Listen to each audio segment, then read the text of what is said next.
Bonjour, c'est Gilles du site boursicoté.com. Voici l'analyse technique des principales paires de devises du marché Forex ainsi que l'analyse de l'or et du pétrole pour les matières premières. Nous sommes aujourd'hui le vendredi 25 janvier 2013. Et nous commençons cette analyse avec l'euro-dollar. Donc l'euro-dollar qui, suite à cette cassure annoncée, a eu une continuité, connu une belle continuité de mouvement très technique, puisque après avoir cassé ici cette zone de résistance baissière en rouge, nous sommes venus tester ici cette zone de résistance à 1,3376. Avant de revenir ici tester cette ancienne résistance comme un support et donc de confirmer par une cassure et donc par une continuité du mouvement haussier. Donc vous voyez un mouvement haussier assez dynamique puisque nous avons ici marqué petite phase d'exagération avant de revenir. Donc pour l'instant les cours sont dans la continuité de la dynamique et cette cassure a provoqué tout simplement un signal de trade puisqu'il y avait un signal de cassure ici sur 1,3405. Alors au niveau de l'objectif, vous avez été quelques-uns à relever le fait que j'avais mis un objectif un peu plus ambitieux que d'habitude, tout simplement parce que si ceux qui sont réguliers sur cette analyse euro-dollar se rappellent peut-être qu'on avait une extension de retracement de Fibonacci ici, puisque nous avions consolidé que sur les 38,2%, 1,3495. Alors même si j'ai enlevé ce retracement ici et cette extension, l'objectif est toujours bon. Donc bon, de toute façon, le signal a été financé, puisqu'il y avait un point de financement à 1,3430. Il n'y a pas eu de retour depuis le franchissement. Donc le signal de trading a été neutralisé du point de vue de sa perte. On ne peut plus faire de perte sur ce signal à part un gap monstrueux donc en ouverture de dimanche pour ceux qui sont restés en position overweek, mais sinon il est vraisemblable que cet objectif sera atteint. Donc 1,3495 qui correspond donc je le rappelle à une extension de Fibonacci, pour mémoire. Donc cette extension avait été calculée de cette manière, on avait ici le point haut donc des 1,3404, on avait pris le point bas ici de la phase de consolidation et nous étions arrivés à une extension ici à 1,3495, donc pas encore atteint mais en bonne voie. Donc ceci confirme le fait que l'euro-dollar reste dans une continuité haussière avec ce début de mouvement très faiblement consolidé qui est dans une phase de continuité. Donc on marque de nouveau plus haut, donc tendance haussière du point de vue court moyen terme sur l'euro-dollar qui vient d'être confirmé sur cette cassure. On continue avec le câble, donc la paire livre sterling contre dollar américain. Alors on pourrait croire que l'objectif ici est atteint, mais pas du tout.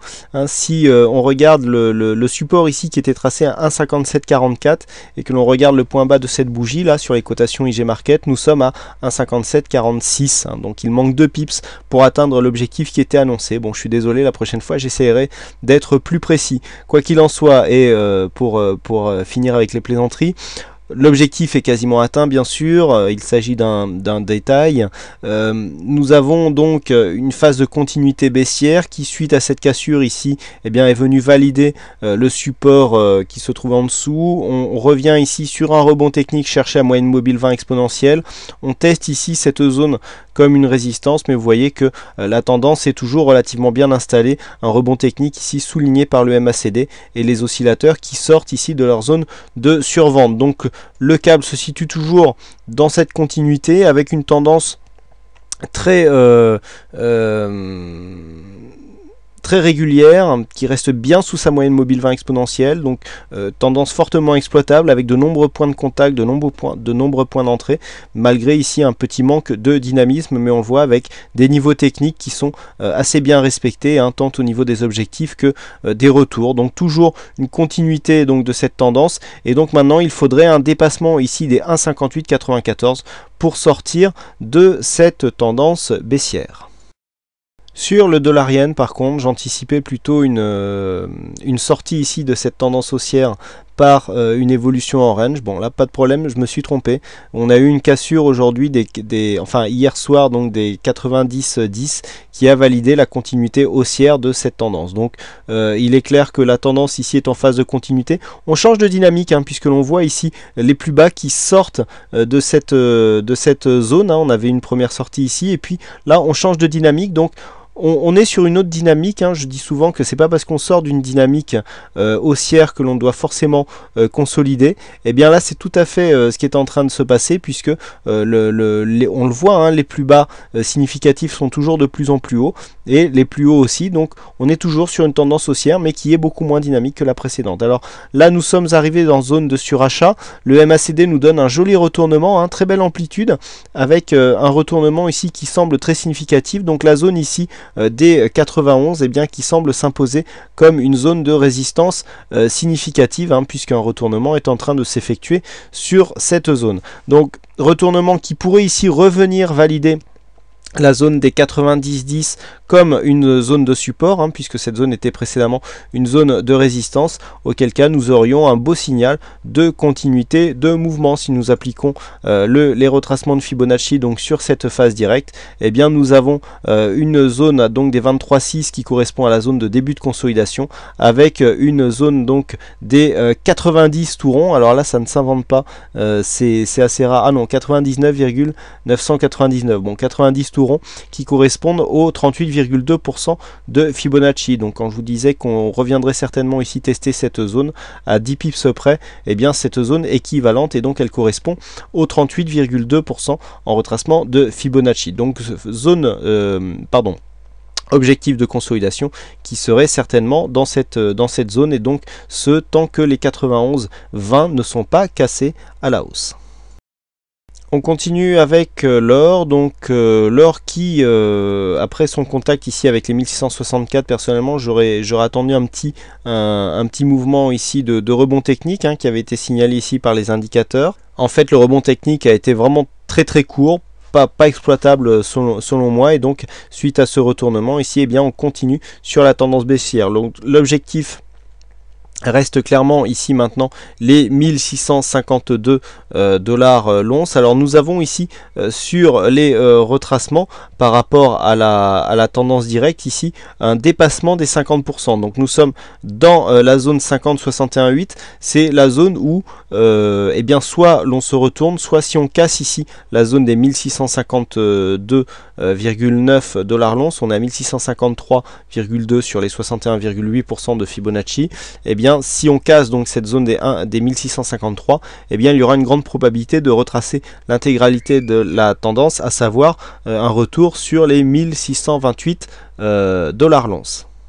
Quoi qu'il en soit, pour le moment, l'or se trouve dans une phase de consolidation. Le mouvement est très direct, hein, malgré ici une survente constatée et qui est relativement forte. On a une bonne amplitude ici au niveau du MACD, les deux indicateurs qui sont en survente, mais malgré tout l'or qui continue à descendre, donc avec ce fameux objectif donc des 1653, qu'il semble être le prochain objectif significatif que le métal jaune atteindra.